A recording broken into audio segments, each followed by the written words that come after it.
Ceci est une réponse au journal Libération. Voici leur une abjecte d'aujourd'hui. Un journal qui surfe sur la peine des Marocains pour alimenter son agenda contre le Maroc. Vous savez bien, le discours qui stipule que « Nous sommes un journal d'extrême gauche, nous détestons les monarchies, nous sommes des révolutionnaires blablabla ». Non. Vous n'êtes qu'une bande de bobos sortis d'école de journalisme et qui se retrouvent tous les matins pour vomir leurs articles. École de journalisme sûrement surpayée car elle ne vous a pas appris à mentionner le locuteur sous une citation entre guillemets.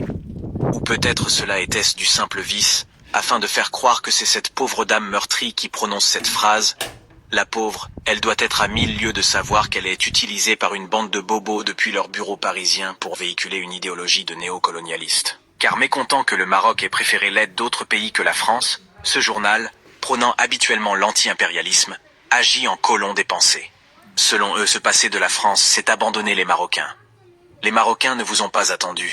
Ce pays bien plus grand que la France s'est mobilisé du nord au sud pour porter main forte aux secouristes, dans des chaînes de montagnes très difficiles d'accès. Votre syndrome du colon et votre complexe de supériorité vous poussent à mettre dans votre une « Aidez-nous », comme si vous étiez le nombril du monde. Incroyable. Ensuite, vous parlez de silence, comme dirait Madame Samira Sitaï. Le roi du Maroc.